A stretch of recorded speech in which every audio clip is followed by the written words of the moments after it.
They say that money changes you, but they're wrong. Money doesn't change you, it unmasks everyone around you. My name is Lucas, and for 5 years, I was the charity case of my social circle. I worked 2 jobs just to afford a dinner where my friends mocked my clothes, and I stayed up late doing freelance work just to buy my girlfriend, Sarah, a necklace she called cheap. 3 months ago, a piece of paper in my pocket changed everything.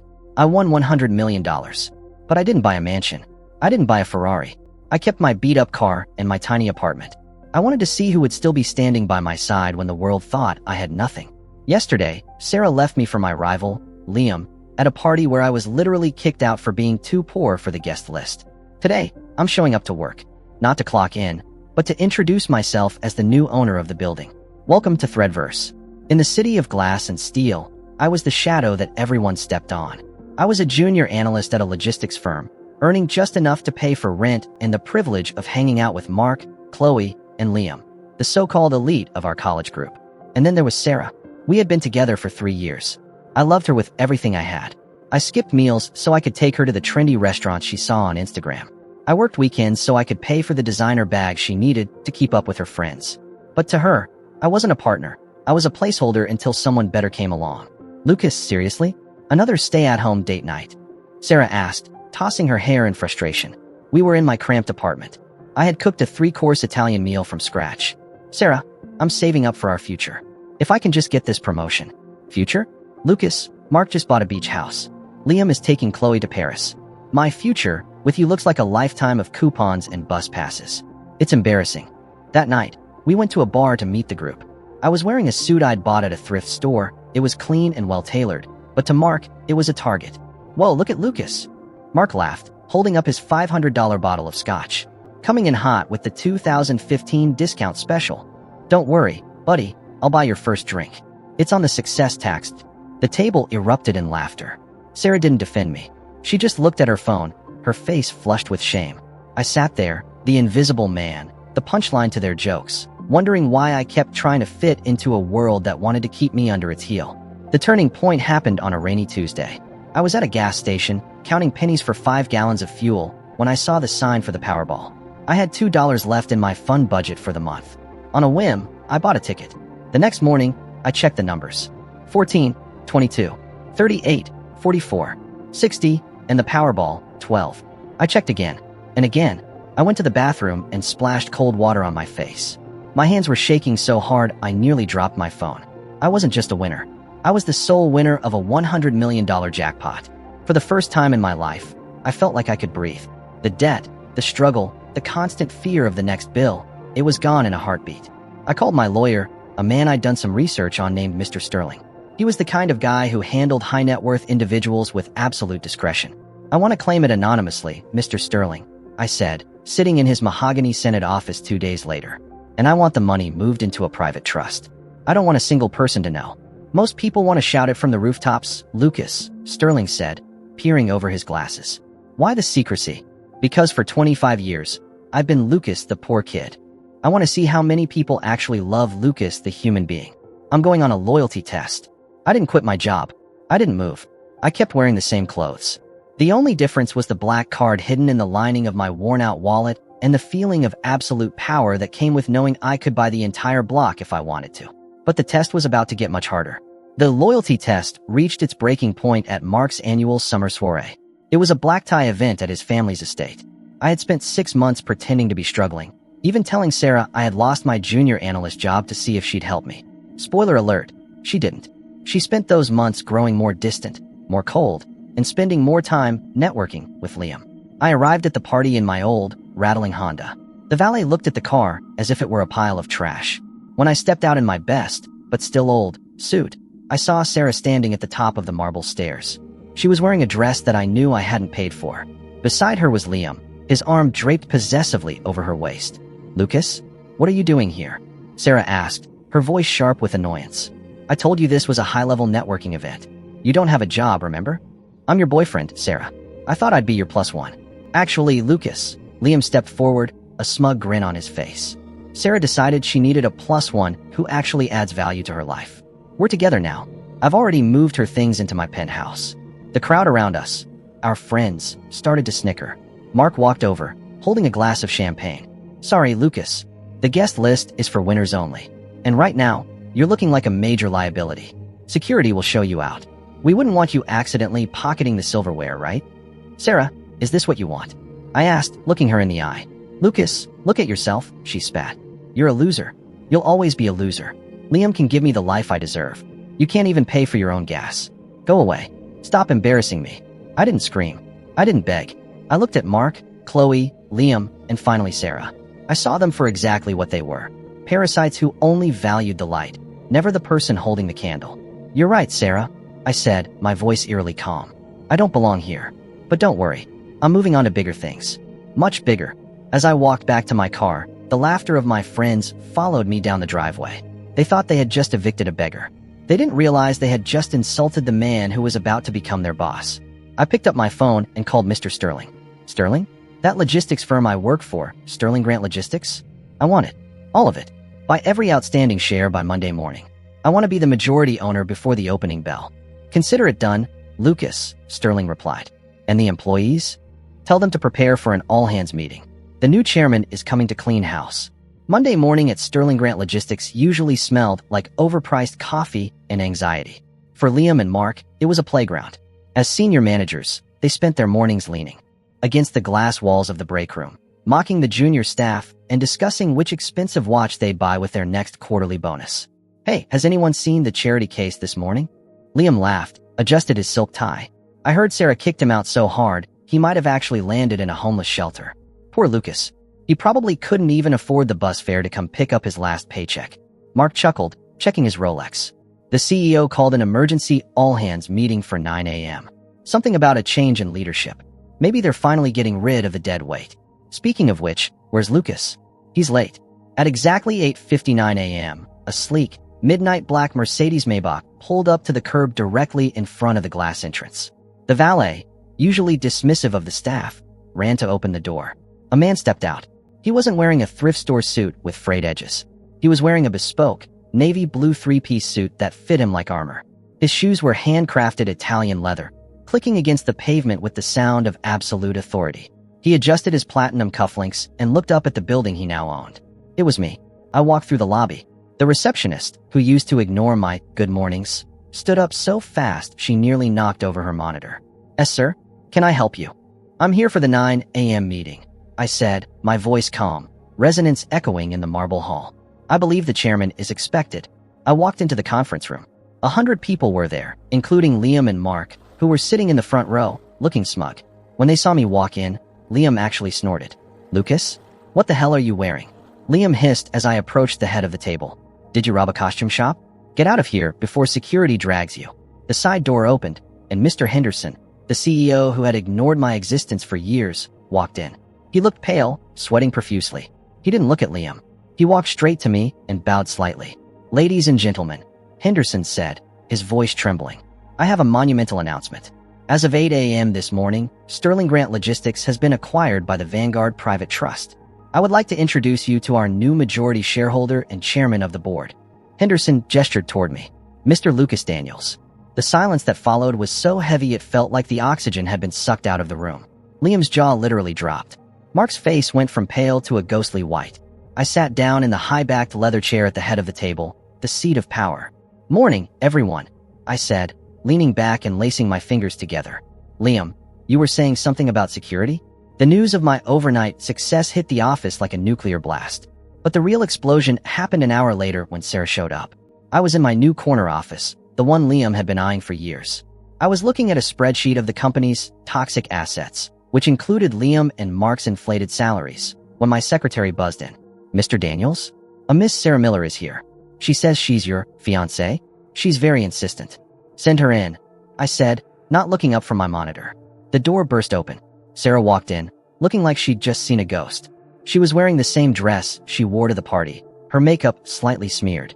The moment she saw me sitting behind that massive mahogany desk, her face morphed into a mask of pure, desperate love. Lucas. Oh my God, Lucas, she cried, running toward the desk. I've been looking everywhere for you. I was so worried after the party. I didn't mean any of those things I said. I was under so much pressure from Liam. He forced me to say those things. Liam forced you to move your things into his penthouse, Sarah? I asked, finally looking up. My eyes were cold, devoid of the warmth she used to manipulate. I was confused.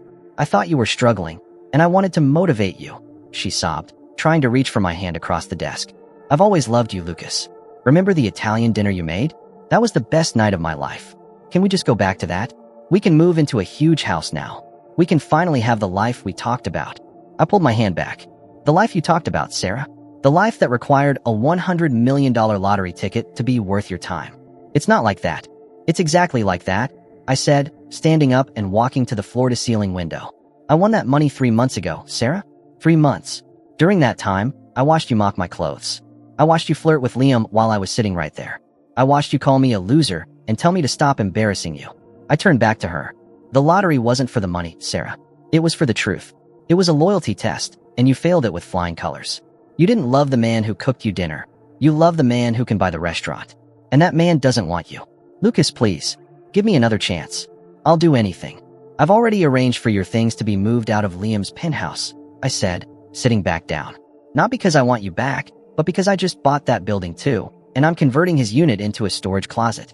Security will escort you out now. Don't come back. As the guards led her out, her screams of, "I love you," turned into "You're a monster" within seconds. It was the most honest she'd been in years. The final phase of the loyalty test was the purge. I called Mark and Liam into my office. They stood there, looking like kids who had been caught stealing from the cookie jar. Except the cookie jar was a $50 million company, and I was the giant holding the lid. Mark, Liam. Sit, I said. They sat, perched on the edge of the expensive leather chairs. Mark was sweating so much it was dripping onto his silk tie. Lucas, look, man, Mark started, his voice shaking. We were just joking at the party, you know? It's what bros do. We push each other to be better. We're happy for you, seriously. Is that why you've been funneling company entertainment expenses to pay for your yacht club membership, Mark? I asked, sliding a forensic audit report across the desk. And Liam, I see you've been taking kickbacks from the shipping vendors for the last 2 years. That's not pushing each other. That's grand larceny. Liam's smugness finally vanished. He looked at the report, then at me. You can't prove that. I don't need to prove it to a jury yet, I said. I just need to prove it to myself as the owner of this company. But here's the thing. I'm an architect of my own life now, and I don't like rot in my foundation. I leaned forward. Mark, you're fired. Effective immediately. Your pension? Forfeited due to the embezzlement clause. Liam, you're not just fired. I've already sent these reports to the DA. They're waiting for you in the lobby. Lucas, please. Mark begged, nearly falling out of his chair. I have a mortgage. My parents rely on my salary. Maybe they can move into that charity case apartment I used to have, I said. I hear the rent is affordable. As they were escorted out by the same security guards they used to boss around, the entire office was silent. I stood up and walked into the main bay. The staff, the hardworking analysts and clerks who had been bullied by those two for years, were looking at me with a mix of fear and hope. Listen up, I shouted. The era of success taxes and bullying is over. Everyone in this room is getting a 20% raise, effective today. We're going to build a company based on merit, not on who has the most expensive watch. Now let's get to work. The cheer that went up was louder than any lottery announcement. I walked back to my office and looked at my phone. A message from Mr. Sterling. The private jet is fueled and ready for the weekend, Lucas. Where to? I looked at the city below, the city that used to make me feel small. I didn't feel small anymore. I felt like a man who had finally cleared the weeds from his garden. Tell the pilot we're going to the coast, I whispered. I have a new life to design. They say that when you fall from a skyscraper, the air is thin and the ground is unforgiving. For Liam and Mark, the skyscraper wasn't made of glass. It was made of my silence. While I was building my new empire, I spent a few weeks watching their old worlds dissolve. Because karma isn't just a punishment, it's an architectural correction. When you build a life on theft and arrogance, the foundation eventually turns to dust. Liam's downfall was swift and public. The evidence of the kickbacks I'd found was undeniable. Within 2 weeks of his firing, he was facing 5 counts of corporate fraud.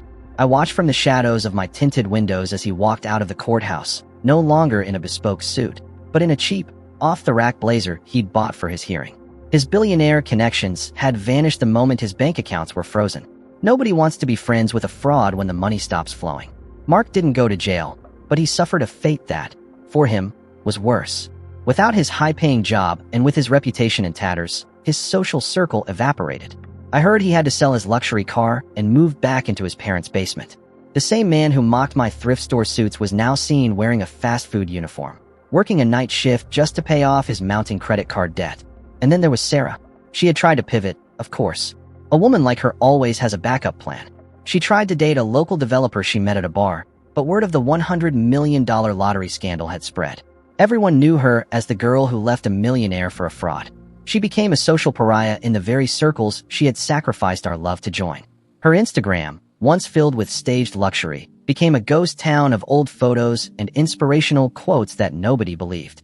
They were learning the hardest part of the loyalty test. When you only value the gold, you end up with nothing but lead.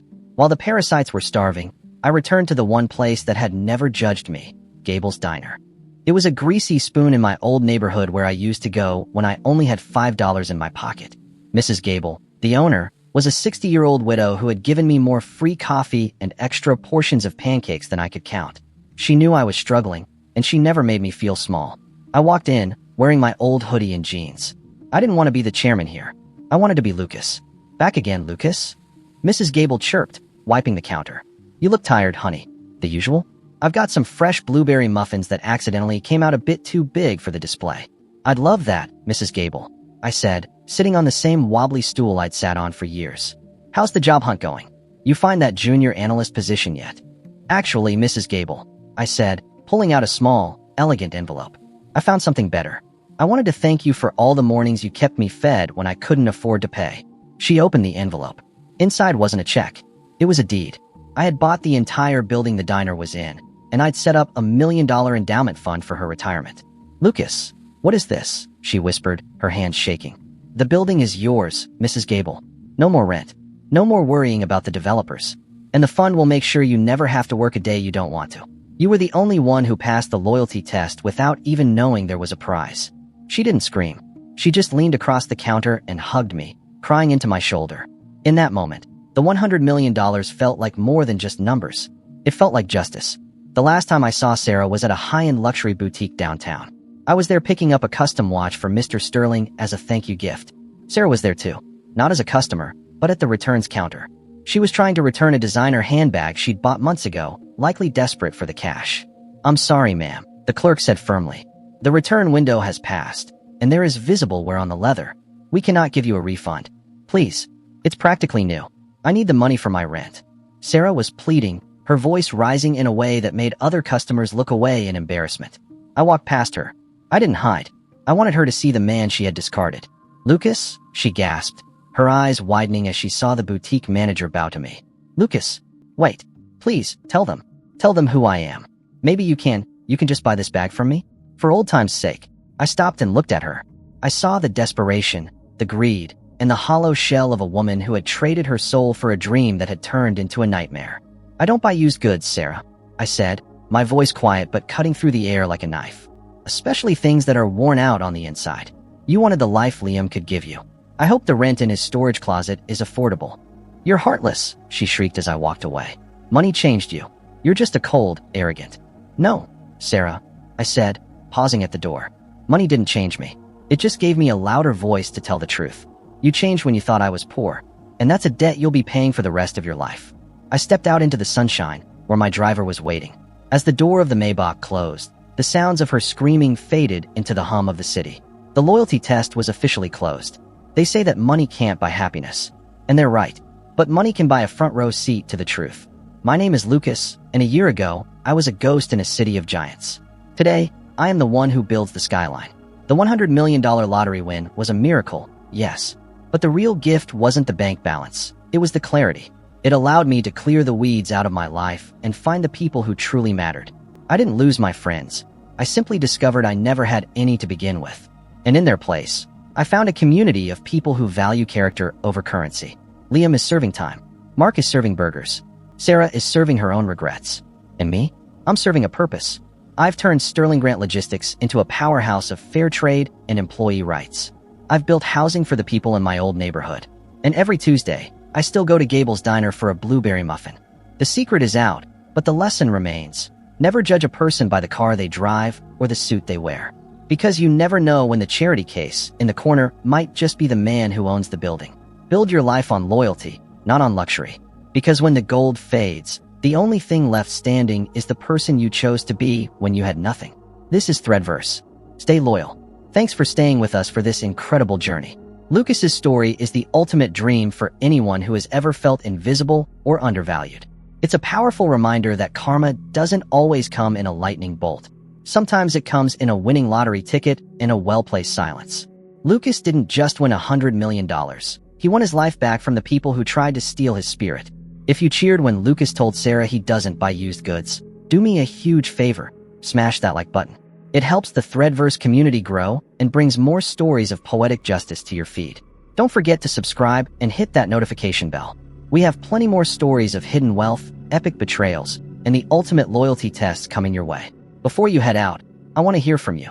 If you won $100 million tomorrow, who is the first person you would test? And who is the first person you would reward? Drop a comment below. I read every single one. Stay loyal, stay sharp, and always remember, money unmasks the world. So make sure you like the face you see in the mirror. I'll see you in the next one.